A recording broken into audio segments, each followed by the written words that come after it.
परमेश्वर के पवित्र नाम की तारीफ हो कि हम खुदावंद खुदा की हजूरी में हैं। तो जो विषय आज हम शुरू करेंगे, निजी प्रभाव, जो निजी प्रभाव इंसान का होता है, यानी कि उसके जीवन जीने का ढंग, या उसका रवैया, या जो उसकी दिख होती है, या जो उसका वर्तारा होता है दूसरों के साथ। तो ये जो निजी प्रभाव होता है, जो हमारा दूसरों के साथ वर्तारा होता है, जहाँ हमारा रवैया होता है, जो हमारे ज़िंदगी जीने का ढंग तरीका होता है, जो हमारी दिखावट दूसरों को नज़र आती है, तो ये जो निजी प्रभाव होता है, ये या तो दूसरों को सुधार देता है या दूसरे को पूरी तरह बर्बाद कर देता है। ये निजी प्रभाव जो है, या तो दौड़ने वाले की दौड़ने में मदद कर सकता है, या उसको ठोकर खिला सकता है, ठेला खिला सकता है। ये जो हमारा निजी प्रभाव होता है, या तो दूसरों के अंदर ईमान पैदा कर सकता है, या उनको ईमान से गिरा सकता है। ये जो हमारा निजी प्रभाव होता है, ये या तो उसको खुदा के पास खींच कर ले आ सकता है, या खुदा से दूर कर सकता है। तो इस बात को एक विषय के रूप में प्रभु की इच्छा हुई कि असल में मसीह लोगों को अपने जीवन जीने का ढंग क्या होना चाहिए, उसका रवैया कैसा होना चाहिए, उसका वर्तारा दूसरों के साथ कैसा होना चाहिए, ये सारी बातें एक मसीह जन की समझ में होनी चाहिए। तो खुदा के कलाम से हम देखेंगे इब्रानियाँ 12 बाब उसकी पहली आयत।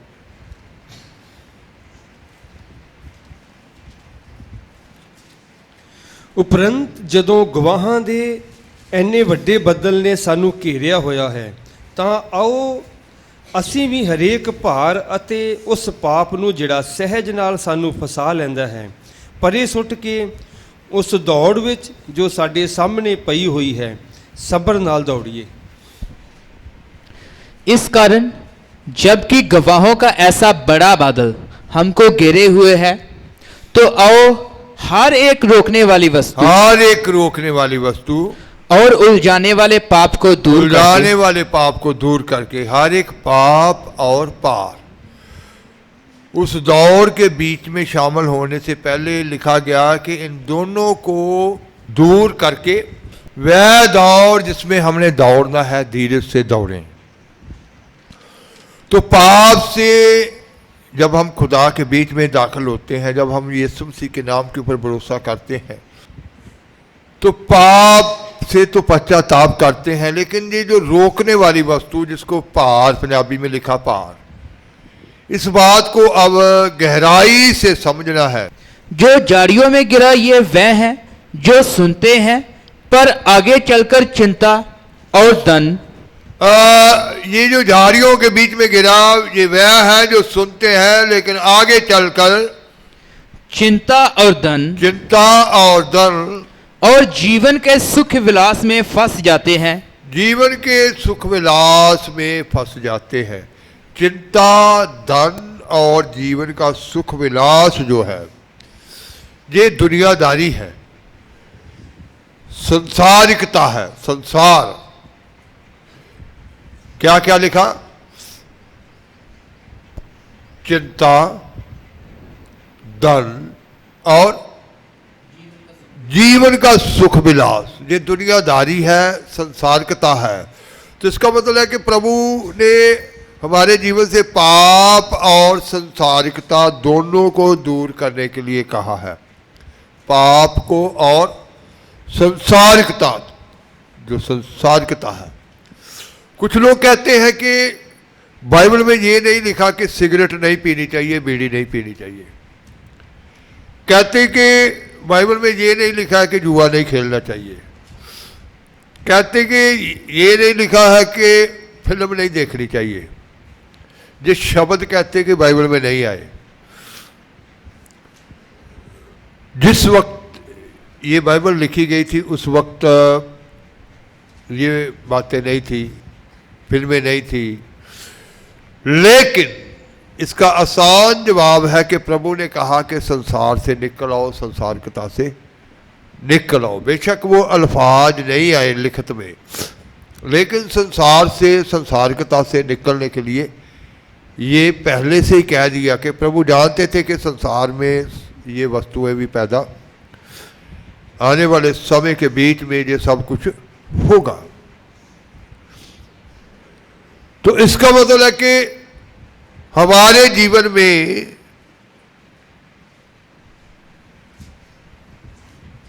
जो हमारा जीवन का ढंग होता है, जो पुराने विश्वासी होते हैं, कुछ बातों को वो नॉर्मल समझते हैं कि कोई बात नहीं। लेकिन श्रेष्ठ गीत 2:15 में लिखा है, पढ़ेंगे। ਸਾਡੇ ਲਈ ਲੂੰਬੜੀਆਂ ਨੂੰ ਸਗੋਂ ਛੋਟੀਆਂ ਲੂੰਬੜੀਆਂ ਨੂੰ ਫੜੋ ਜੋ ਅੰਗੂਰੀ ਬਾਗ ਨੂੰ ਖਰਾਬ ਕਰਦੀਆਂ ਹਨ। ਸਾਡੇ अंगूरी बाग ਤਾਂ ਖਿੜ ਰਹੇ ਹਨ। जो छोटी लूमड़ियां दाग की बारियों को बिगाड़ती हैं, उन्हें पकड़ लो, क्योंकि हमारी दाग की बारियों में फूल लगे हैं। इनको यहां छोटी लूमड़ियों का नाम दिया गया है। कहा गया कि इनको पकड़ लो। तो हम इन बातों को लगातार इन बातों को देखना है कि ये जो छोटी लूमड़ियां हैं, ये हमारे जीवन का जो ढंग होता है उसमें क्या क्या काम करती है। जैसे ये मनोरंजन की वस्तुएं, जैसे आजकल के नौजवान ज़्यादा टेलीविज़न नहीं है तो, लेकिन मोबाइल के ऊपर ही वो सब इंटरनेट के वसीला से, इसका भी हम इंटरनेट के बारे में भी हम सीखेंगे ज़रूर। इंटरनेट के वसीला से बहुत कुछ ऐसा देखते हैं, कहते हैं कि ये मनोरंजन के लिए है। आपके ऊपर कुछ चीज़ों का कोई प्रभाव ना हो, लेकिन दूसरों के ऊपर उसका प्रभाव हो। मान लीजिए एग्जाम्पल के तौर पर आप कुछ देख रहे हैं, आपके ऊपर उसका कोई देखने का प्रभाव नहीं है। दूसरे ने, नए विश्वासी ने देखा है कि ये तो देख सकते हैं, ये पुराना विश्वासी है। मैंने नया जब नई तौबा की 95 में, तो 21 दिन के बाद मुझे पवित्र आत्मा का जब अन्य भाषा का वरदान मिला, तो सम्मेलन कहीं हो रहा था जहां हम गए थे देखने के लिए। मेरा एक दोस्त था, तो उन्होंने कहा कि रात हो गई है, आप दूर कहाँ जाएंगे, इधर ही रुक जाओ। तो मैं तो अभी नया नया था, 95 पहली तारीख को अपना जीवन प्रभु को दिया था, तो वो 21 तारीख थी जनवरी की। उस दिन अन्य भाषा का वरदान मिल गया उस सम्मेलन में। तो कहते कि आप रात इधर ही रुक जाओ। जनवरी का महीना था, तो सर्दी थी, तो रात यहाँ रुके। तो जब हम सो गए रात, तो मेरे को ये था कि जब हम प्रभु में आते हैं सुबह 4 बजे उठकर दुआ करनी चाहिए। ये सारा पुराने विश्वासियों के बारे में सुना था कि सुबह 4 बजे उठकर दुआ करते हैं। तो मैं 4 बजे उठकर, जब वो पुराना विश्वासी था, वो रजाई में सोए हुए ऐसे दुआ कर रहे थे भाषा। तो मैं क्या कि मैंने उसको कहा कि उठकर नहीं करनी। वो कहते नहीं, कोई बात नहीं, ऐसे भी कर लेते हैं। ऐसे रजाई के बीच में ही हम लम्बे पैकर ऐसे भी कर ली थी। उस दिन तो मैंने कहा चलो शायद हो सकता कर लेते हो। समझ रहे आप कि पुराने विश्वासियों से ही दूसरे नए विश्वासी ने नमूना लेना होता है। हो सकता है कि कुछ बातें आप देख रहे हैं, आपके ऊपर उसका कोई बुरा प्रभाव, बुरा असर नहीं है, आपके अंदर वो मसा कार्य करता है। लेकिन नया विश्वासी आपको वैसा करता देखेगा तो उसका क्या होगा, नुकसान। उसके ऊपर उसका वो बुरा प्रभाव पड़ सकता है। वो फिर थोड़ा नहीं देखेगा, फिर और ज़्यादा देखना शुरू कर देगा। तो ये जो बात कही गई है कि ये जो हर एक रोकने वाली वस्तु, तो रोकने वाली वस्तुओं के बीच में जिसको छोटी लूमड़ियों का नाम भी दिया गया, चिंता, धन, जीवन का सुख विलास। तो जीवन का सुख विलास के बीच में ही आज बहुत सारे उस सुख को अभिलाषाएं उनके अंदर पैदा हो जाती है कि सुख ढूंढने के लिए कुछ ऐसी बातें अपने जीवन में ले लेते हैं कि कोई बात नहीं, ये जायज ही है।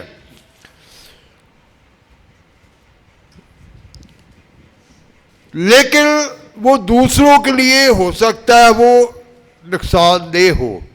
आपने जीवन जीने का ढंग ही ऐसे बना लिया है कि चलो कोई बात नहीं, 2 टाइम दुआ करनी है, इतवार को सख्ती में जाना है, और आपके जीवन में कुछ ऐसी बातें घर कर चुकी है कि वो दूसरों के विश्वास को कमज़ोर कर सकती है, दूसरों के दौड़ने में मदद नहीं कर सकती, उनको गिरा सकती है, दूसरों को खुदा से दूर ले जा सकती है। तो इसका मतलब है कि हमने अपने जीवन जीने का ढंग भी देखना है कि वो कैसा है, हमारा रवैया कैसा है, दूसरों से बात करने का तरीका कैसा है, नए लोगों के साथ बात करने का तरीका कैसा है। तो हम जब अपने जीवन जीने का जो ढंग तरीका है, हमारा जीवन नया होने के कारण हमारा वो ढंग तरीका भी बदल जाना चाहिए। जैसे पौलुस ने भी कहा था, रोमियो 12:2 में पढ़ लेंगे इसको भी।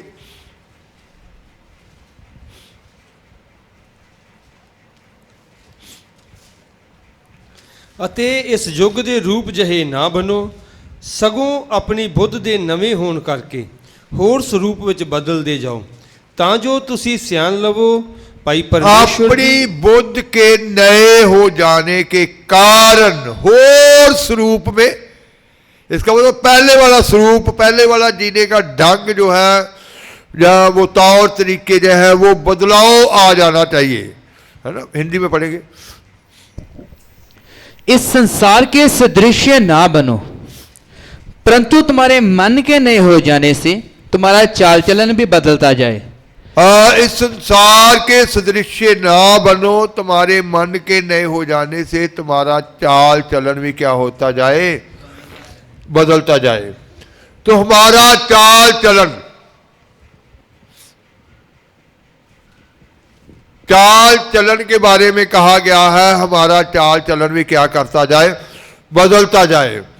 तो आज हमारे चाल चलन में, जीवन जीने के ढंग में, हमारा जो रवैया है, हमारा जो वर्तारा है, हमारी जो दिख है, ये मसीह में आने के बाद हमारा प्रभाव जो है, निजी प्रभाव जो है, वो इतना आत्मिक नजर आना चाहिए कि दूसरे हमारी आत्मिकता को देखकर यीशु मसीह की ओर खींचे चले आए। करंथिया के बीच में कुछ ऐसे लोग थे, पुराने विश्वासी,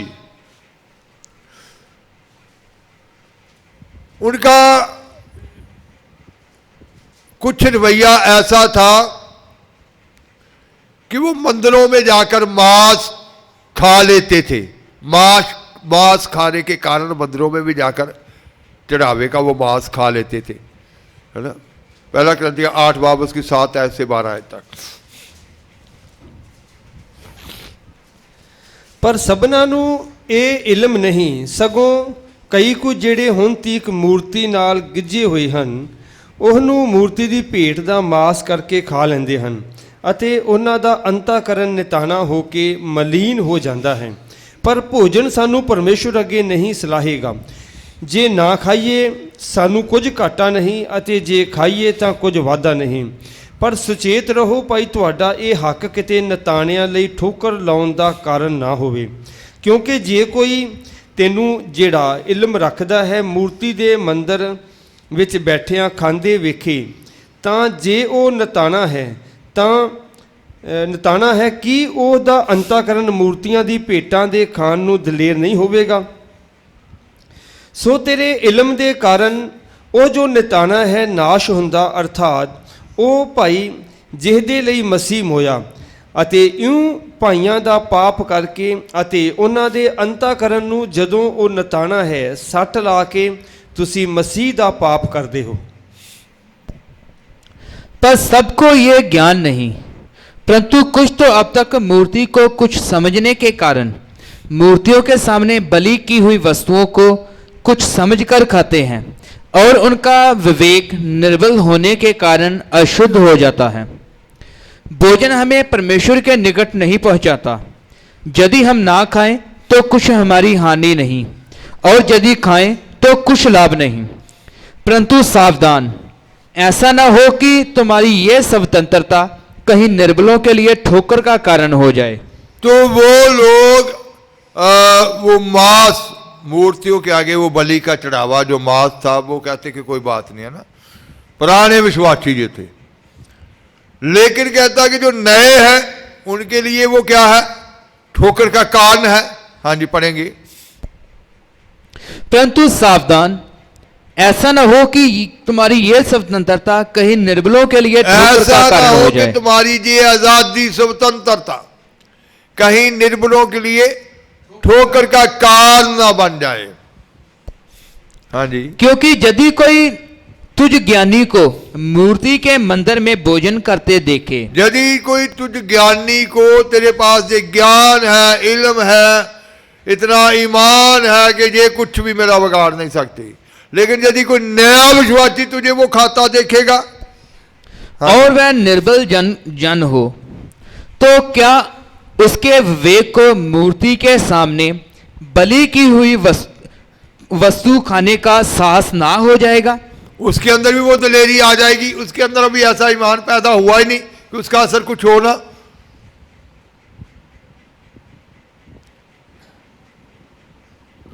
हाँ जी, उसके अंदर भी क्या आ जाएगी? दलेरी आ जाएगी। फिर इस कारण से, इस रीति से तेरे ज्ञान के कारण वह निर्बल भाई जिसके लिए मसीह मरा नष्ट हो जाएगा। तेरे ज्ञान के कारण निर्बल भाई, नया विश्वासी क्या हो जाएगा? नष्ट हो जाएगा। इसका मतलब है कि ये इल्म, कुछ ऐसा इल्म भी हमारे जीवन में दूसरों के लिए नुकसानदेह नहीं होना चाहिए। उसके लिए मसीह मरा। कुछ बातें हमें दूसरों के लिए एक आदर्श बनना है, नमूना बनना है ना। तो हमारा जीवन जीने का जो ढंग है, रवैया जो है, जो तरीका है, जो वर्तारा है, जो हमारी दिख है, दूसरों को एक इतनी कैसी नजर आनी चाहिए, दूसरों को सुधारने के लिए नजर आनी चाहिए, ईमान बढ़ाने के लिए नजर आनी चाहिए, दौड़ने में मदद करने के लिए नजर आनी चाहिए, और मसीह के पास खींच लाने के लिए नजर आनी चाहिए। और इस प्रकार भाइयों के विरुद्ध अपराध करने से और उनके निर्बल विवेक को चोट पहुंचाने से तुम मसीह के विरुद्ध अपराध करते हो। उनके कमजोर विश्वास को, नए नए अभी वो विश्वासी है, उनको चोट पहुंचाने के लिए तुम मसीह के विरुद्ध क्या करते हो?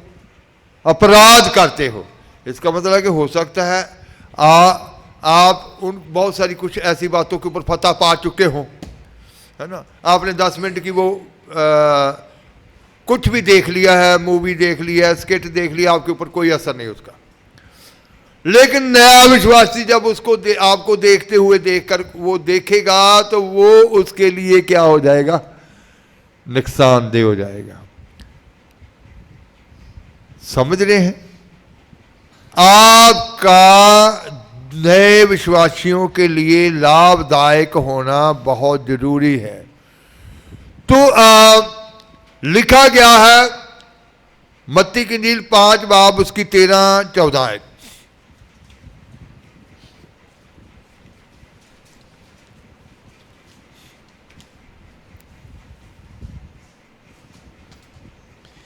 ਤੁਸੀਂ ਧਰਤੀ ਦੇ ਲੂਣ ਹੋ, ਪਰ ਜੇ ਲੂਣ ਬੇਸਵਾਦ ਹੋ ਜਾਵੇ ਤਾਂ ਕਿਸ ਵਿਧ ਸਲੂਣਾ ਕੀਤਾ ਜਾਵੇਗਾ? ਉਹ ਫਿਰ ਕਿਸੇ ਕੰਮ ਦਾ ਨਹੀਂ, ਪਰ ਇਹ ਕਿ ਬਾਹਰ ਸੁੱਟਿਆ ਅਤੇ ਮਨੁੱਖਾਂ ਦੇ ਪੈਰਾਂ ਹੇਠ ਮਿੱਧਿਆ ਜਾਵੇ। ਤੁਸੀਂ ਜਗਤ ਦੇ ਚਾਨਣ ਹੋ। ਜਿਹੜਾ ਨਗਰ ਪਹਾੜ ਉੱਤੇ ਵਸਦਾ ਹੈ ਉਹ ਗੁੱਝਾ ਨਹੀਂ ਰਹਿ ਸਕਦਾ। तुम पृथ्वी के नमक हो, तुम पृथ्वी के नमक हो, परंतु यदि नमक का स्वाद बिगड़ जाए तो वह फिर किस वस्तु से नमकीन किया जाएगा? फिर वह किसी काम का नहीं, केवल इसके कि बाहर फेंका जाए और मनुष्यों के पैरों तले रौंदा जाए। तुम जगत की ज्योति हो। जो नगर पहाड़ पर बसा हुआ है वह छिप नहीं सकता। तुम जगत की ज्योति हो, तुम जगत का नमक हो।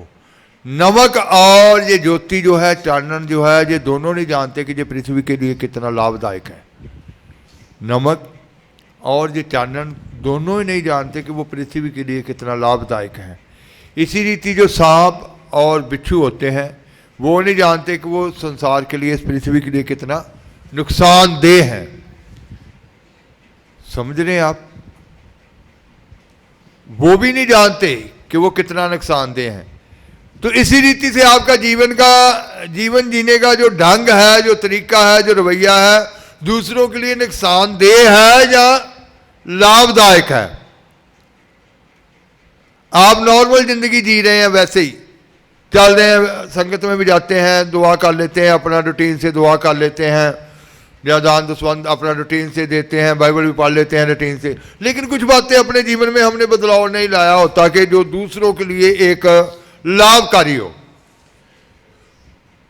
हम वैसे ही नॉर्मल चलते रहते हैं, लेकिन हम जो हमारी दिखावट होती है वो भी एक नजर आनी चाहिए कि वाकई ये अब बदल गया है, इसका स्वभाव बदल गया है, इसके ख्यालात बदल गए हैं, इसकी सोच बदल गई है, इसका उठना बैठना बदल गया, इसका चलना फिरना बदल गया है, इसकी बोल चाल बदल गई है। तो जैसे पौलुस ने कहा था कि तुम्हारे मन के नए होने से तुम्हारा चाल चलन भी क्या होता जाए, बदलता जाए। तो संगत में हो सकता है आप लोग अपने बहुत सारी आदतों के ऊपर कंट्रोल रखते हो कि 2-4 घंटे 5 घंटे जो दूसरे धर्मी लोगों के बीच में, विश्वासी लोगों के बीच में रहना है, तो हमारा कोई भी कमी दूसरे को नजर ना आए। लेकिन पूरा हफ्ता घर में आप वैसे ही, घर वालों को भी, पड़ोस वालों को भी बदलाव नजर आना चाहिए। उनके सामने भी नमूना हो सकता, संगत के बीच में अपनी कमजोरी को आप जान ना होने देते हो, लेकिन परिवार के बीच, घर के बीच में भी आप दूसरों के सामने अपना रवैया सही नजर, वर्तारा सही होना चाहिए कि आप खुदा के बीच में। अब लोग, आप घर में हो सकता सोचते हो कि जहाँ कौन से दूसरे विश्वासी भाई बहन मुझको देख रहे हैं या खुदा के खादम मुझे देख रहे हैं, लेकिन आपके परिवार वाले जब वही कहते हैं कि ये घर में ऐसे करते हैं, तो इसका मतलब है कि आपका वहां जीवन जीने का ढंग जो है वो सही नहीं है, वर्तारा सही नहीं है। हो सकता आप सुख विलास के लिए, उन थोड़ी सी सुख विलास की बातों के लिए, जैसे उनके बारे में लिखा कि जो कंड्यालों में कह रहा था वो चिंता, धन और जीवन के सुख विलास, तो ये बातें सुख विलास में आती हैं जिसको हम नॉर्मल ले लेते हैं, उनके पीछे लग जाते हैं। लेकिन उसके बारे में हिंदी में क्या लिखा है, तो वो हमारी रोकने वाली वस्तुएं हैं। इब्रानियों में 12 की 1 में जब पढ़ा था कि हर एक पाप और रोकने वाली वस्तु, इसका मतलब है उसको रोकने वाली वस्तु, आगे बढ़ने से हम उसी के बीच में लगे हुए हैं, लेकिन वो हमारा आत्मिक पद रोक रही है, हमारी आत्मिकता को बढ़ने के लिए रोक रही है। बेशक ये शब्द सिगरेट, बीड़ी, तंबाकू, युवा, सिनेमा ये बाइबल में नहीं लिखे गए, लेकिन ये जरूर लिखा गया है कि संसार से, संसारिकता से, दुनियादारी से क्या करो, निकल आओ। तो आज जरूरी नहीं है कि पूरे अल्फाज ही हमें कि एक ये शब्द भी मिले तो फिर ही मैं छोड़ूंगा। मैं सिगरेट तब छोड़ूंगा अगर बाइबल में लिखा मिल जाए कि सिगरेट छोड़ दो।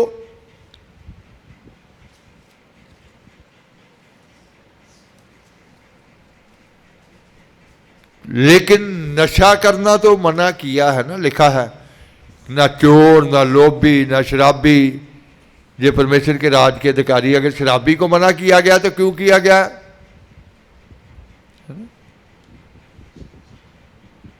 तो आज हमारा जीवन का जो ढंग है, हम जगत के लिए क्या है? नमक है और चानन है। बेशक ये नहीं जानते कि पृथ्वी के लिए ये लाभकारी है, लेकिन आप दूसरों की लाभकारी के लिए चुने गए हैं। खुदा के आत्मा ने, खुदा ने आपके ऊपर प्रकट कर दिया, आपको बुला लिया। यीशु मसीह ने कहा तुमने मुझे नहीं चुना, मैंने तुमको चुना है, पाप से आपको निकाल लिया है। तो फिर वो रोकने वाली वस्तुओं में अपने जीवन से पीछे हटानी है और उस दौड़ में शामिल होना है जो हमारे सामने पड़ी हुई है। तो ये जो रोकने वाली वस्तुएं हैं, यही है इस संसार की चिंताएं। बहुत सारी चिंताएं, बहुत सारा मसीह लोगों के जीवन में ये कार्य करती रहती हैं। खुदा के बीच चलने वाले लोगों के बीच में भी ये चिंताएं कार्य करती रहती हैं, लेकिन इन चिंताओं के ऊपर भी फतह पानी है।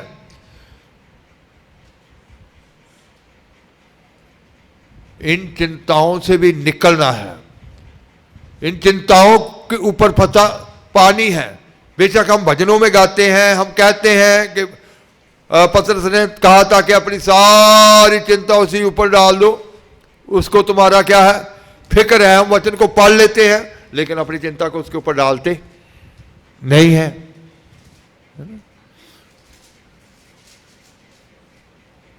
तो आज अपनी चिंता को भी उसके ऊपर डालना है और दान कि जो हमारी जरूरतें हैं वो इतना ईमान अंदर लेके आना है कि मेरा खुदा मेरी एक एक जरूरत को क्या करेगा? पूरा करेगा। ये इतना ईमान आपके अंदर पैदा हो जाना चाहिए। हम भविष्यवक्ताओं के द्वारा सुनते हैं कि आने वाला वक्त जो है कैसा है। उस वक्त आपके अंदर का ईमान ही आपके लिए कार्य करेगा। यीशु मसीह के समय में भी उनके अंदर का ईमान कार्य करता था, तो यीशु मसीह कहते थे जा तेरे ईमान ने तुझे क्या किया? चंगा किया। आपका ईमान ही आपके लिए रास्ते खोलेगा, हर जरूरत को पूरा करेगा।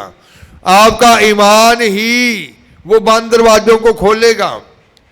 तो अगर आप खुद ही उस सुख विलास की वस्तुओं के पीछे, वो दुनियादारी के पीछे भाग रहे हैं, तो फिर ये रोकने वाली वस्तुएं हैं। इनको छोटी लोमड़ियां कहा गया कि उन छोटी लोमड़ियों को पकड़ लो। दाग की बारी को कब ये उजाड़ती है? जब फूल आते हैं। फूल, इसका मतलब आपके जीवन में जब फल लगने का समय आता है तो वो फूलों को क्या कर देती है? गिरा देती है। तो ये छोटी लोमड़ियां क्या है? यही जो छोटी छोटी कमजोरियां हैं। तो हमारा जीवन का ढंग जो है, ये रवैया जो है, हमारी दिख जो है, इसमें भी बदलाव नजर आना चाहिए। तो पहला ग्रंथियां 10 बाब उसकी 32 आयत।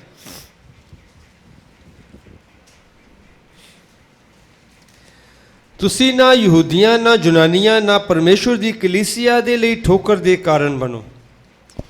तो अगर आप संगत के बीच में हो सकता है अच्छे नजर आ रहे हैं लेकिन घर के बीच में नहीं, तो यहाँ सबके लिए लिखा गया, ना यहूदियों के लिए, यूनानी गैर जातियों के लिए, कि जो दूसरे बेशक वो प्रभु को मानते हैं या नहीं मानते, लेकिन आप उनके बीच में भी जब जाओ, आप अपनी फैक्ट्री में काम करने जाते हैं या कॉलेज में पढ़ने जाते हैं, स्कूल में पढ़ने जाते हैं, जहाँ कहीं भी हो, मार्केट में भी हो, शॉपिंग कर रहे हैं, तो वहीं भी उनके लिए भी ठोकर का कारण नहीं होना चाहिए। ना यहूदी, ना जनानी, ना प्रभु की कलीसिया के लिए।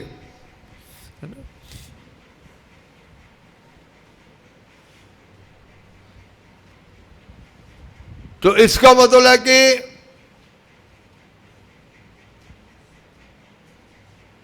सबके लिए आपने आदर्श बनना है। दूसरी जाति वो प्रभु के बीच में बेशक नहीं है, लेकिन आपने उनके लिए भी एक आदर्श बनना है। वो आपको कहें कि ये सच्चे परमेश्वर के लोग हैं, ये खुदा के लोग हैं। आपकी ईमानदारी, आपका चलना फिरना, आपकी बोलचाल उनके लिए एक खींच का कारण बने। आपके अंदर की मिठास सिर्फ यही नहीं, घर में भी गली मोहल्ले के लोगों के बीच में भी, दूसरे काम वाले स्थान के बीच में भी, पढ़ने वाले बच्चों के बीच में भी आपने अपना एक अलग नमूना दिखाना है। वहां ये नहीं सोचना है कि संगत में जाकर ही, तो ना यहूदी ना जनानी के लिए ना प्रभु के लोगों के लिए कहता कि ठोकर का कारण बनो, किसी के लिए भी नहीं ठोकर का कारण बनना है। इसकी 33 आयत में उसने पौलुस ने कहा था, हाँ जी इसी की 10 की 33,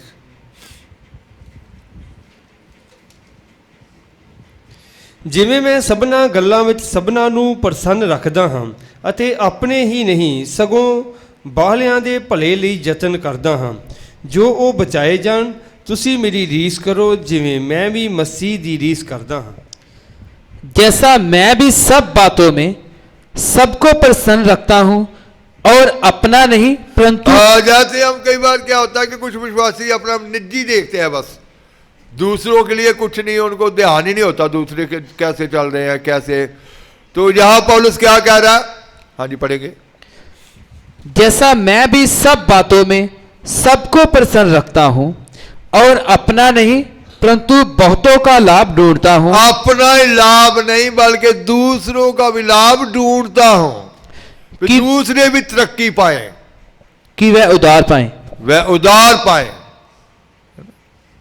तो इसका मतलब है दूसरों को भी हमें लेकर चलना है साथ, नए विश्वासियों को, तो उनके लिए एक आदर्श बनना है। तो फिर हमारा निजी प्रभाव कैसा होना चाहिए, है ना। ये जो विषय है कि निजी प्रभाव, इसको पूरा हमने लगातार कुछ दिन, जैसा खुदा की इच्छा हुई, कि निजी प्रभाव जो है ये हमारे जीवन जीने के ढंग से ही पैदा होता है।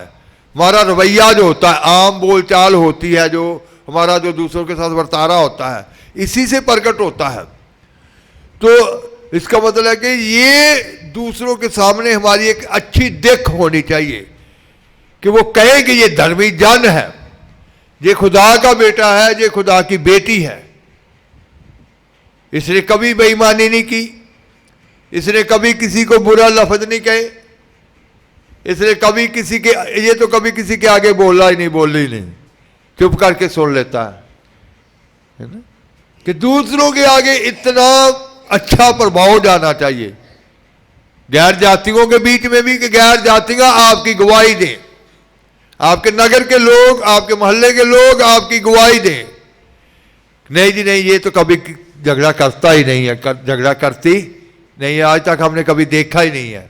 जब से जो सत्संग के बीच में जाना शुरू किया तब से इनका जीवन क्या हो चुका है, बदल चुका है। वो दूसरे गवाही दें ताकि आप दूसरों के लिए, जगत के लिए चानन और नमक का कार्य कर सके। तो आपका निजी प्रभाव जो है एक दूसरों के लिए एक सही होना चाहिए, उनका ईमान बढ़ाने वाला, दौड़ने में सहायता करने वाला, प्रभु के बीच में खींच कर लाने वाला, ईमान में बढ़ाने वाला, उनको सुधारने वाला, है ना।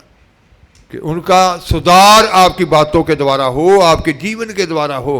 आपको देखकर लोग भी अपनी आदतों को क्या कर लें, बदल लें, कि आपकी अच्छी आदतों को देखकर कहे कि नहीं मैं भी उसकी तरह एक अच्छा जीवन व्यतीत करूं। आप दूसरों को सुधारने वाले, ये जरूरी नहीं कि आप बोलकर ही उनको कहें, आपके चाल चलन से, चलने से, उठने बैठने से वो देख कर ही बदल जाए, है ना। जैसे भजन में कहते हैं, गाते हैं, जो कोई मुझको देखे सूरत वो तेरी देखे आ जाए तेरे हुजूर। जो कोई मुझको देखे का मतलब है कि प्रचार करना ना पड़े, देख कर ही कि ये इतना धर्मी है, इसका बोलचाल देखो कितना, इसके अंदर कितनी मिठास है, ये कभी किसी से कोई भी गलत बात नहीं बोलता, आगे से कभी जवाब नहीं दिया, कभी किसी ने कुछ बोल भी दिया तो कभी आगे से कोई जवाब नहीं दिया। तो इसका मतलब है कि हमारा निजी प्रभाव ही दूसरों को बदलता है। हो सकता है आपको ज्ञान वचन बहुत आता हो, या हो सकता है आप दुआ बहुत करते हो, लेकिन आपका निजी प्रभाव जो है वो दूसरों के लिए अच्छा प्रभाव छोड़ ना रहा हो, है ना। तो प्रभु ने आपकी के लिए दुआ नहीं देखनी है, जहाँ ये नहीं देखना कि आप कितनी आयतें सीख चुके हैं। आपका दूसरे लोगों के बीच में चलना फिरना उठना बैठना भी देखना है कि दूसरे लोगों के बीच में आपकी दिख कैसी है, आपका प्रभाव कैसा है, वो ईमान पैदा कर रहा है या गिरा रहा है, वो उनको प्रभु में मजबूत कर रहा है या कमजोर कर रहा है। आप दूसरों को प्रभु में मजबूत करने वाले बनना है कि वो और मजबूत हो जाए, ना कि दूसरों को कमजोर करने वाले। तो आज अपने जीवन का जो आपका निजी प्रभाव है, इसको जीवन जीने के ढंग को देखना है, अपने ऊपर गौर करना है कि मेरे जीवन जीने का ढंग क्या है, मेरा बर्तावा क्या है, मेरा रवैया क्या है, मेरी देख कैसी है।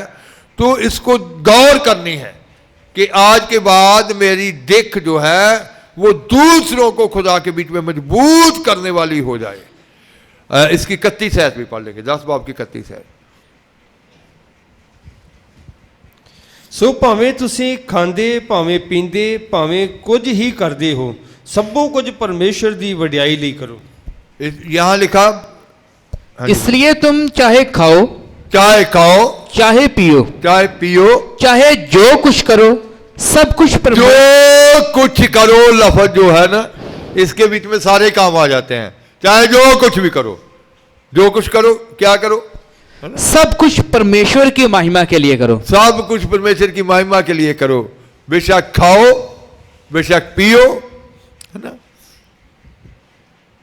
लेकिन परमेश्वर की महिमा के लिए करो। जो कुछ भी, जो आप दुनियावी काम कर रहे हैं, जो दुनियावी बातें कर रहे हैं, दुनियावी बातें भी जो कर रहे हैं, उसका भी गलत प्रभाव नहीं जाना चाहिए। उसमें भी खुदा की महिमा प्रकट होनी चाहिए कि जब हम एक दूसरे से बातें करते हैं तो वो दूसरे की तरक्की के लिए बातें करनी चाहिए, ना कि व्यर्थ की बातें करके तो उठकर चले जाना चाहिए, है ना।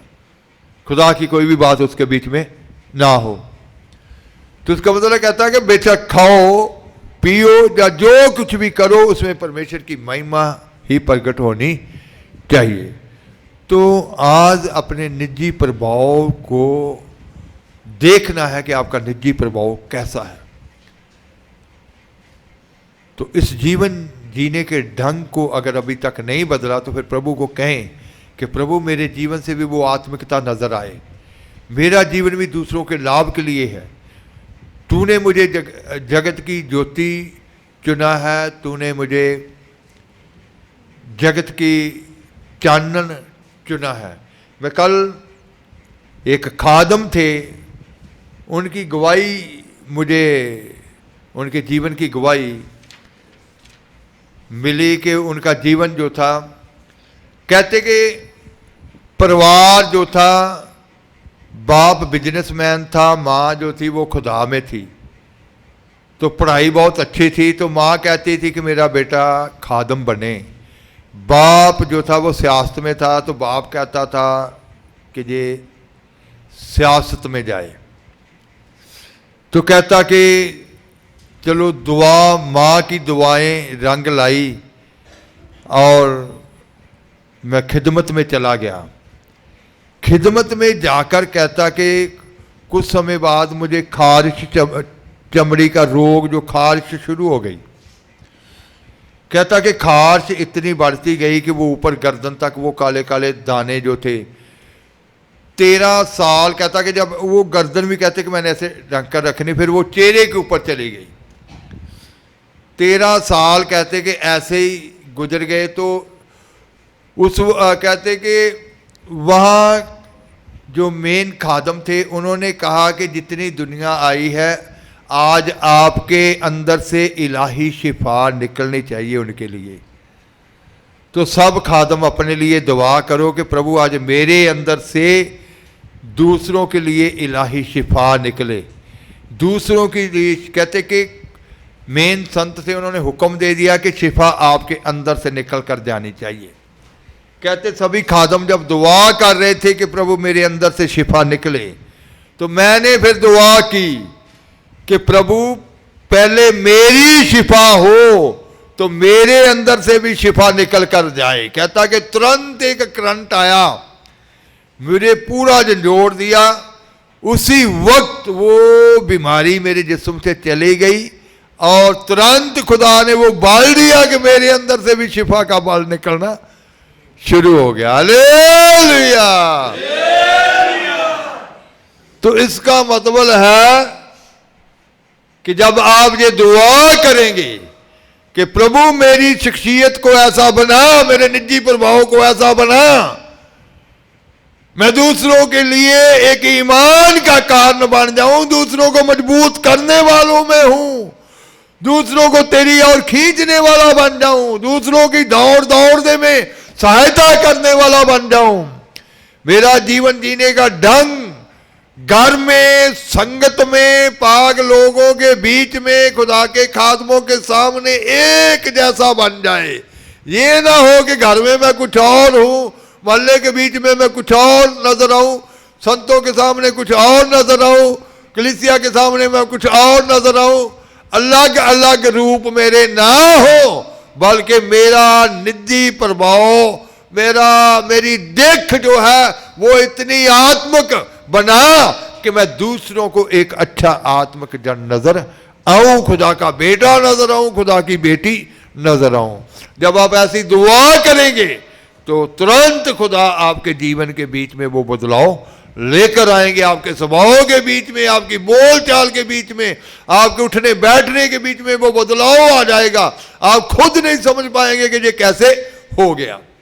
तो इसका मतलब है कि आप हो सकता है कभी इस विषय के ऊपर कभी दुआ की ही ना हो, तो फिर जरूर इस विषय के लिए दुआ करें कि अब आप जगत के लिए चानन और नमक के तौर पर दूसरों के लिए लाभकारी नजर आए, आपके द्वारा दूसरों को लाभ पहुंचे, ऐसा हो। तो अब अपने लिए ये दुआ करें कि प्रभु मेरे जीवन को ऐसा बना, मेरे रवैये को बदल, मेरे वर्तारे को बदल, मेरी दिख को बदल, मेरा जीवन जीने का ढंग बदल, ताकि कोई भी मेरे से ठोकर ना खाए। आंखें बंद करेंगे दुआ।